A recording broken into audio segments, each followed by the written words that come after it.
వంకాయ వల్ల వచ్చినాయా, వంకాయలో వండుకునే తీరు వల్ల వచ్చినాయా, ఇది ఎవరు తెలుసుకోకుండా ఆ నింద వంకాయ మీద తోసేశారు.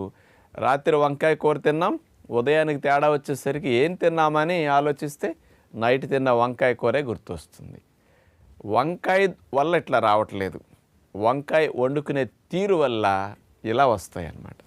ముఖ్యంగా ఈ వంకాయకి కానీ ఇట్లాంటి అలర్జీ రావడానికి కారణం ఏమిటంటే, వంకాయని ఎవరు చేసినా బాగా గుత్తి వంకాయ గుమ్మగుమ్మలాడేటట్టు పులుసు పెడతారు. ఎక్కువగా చేసేది గుత్తి వంకాయ పులుసు, తర్వాత వంకాయ ఫ్రై తక్కువ.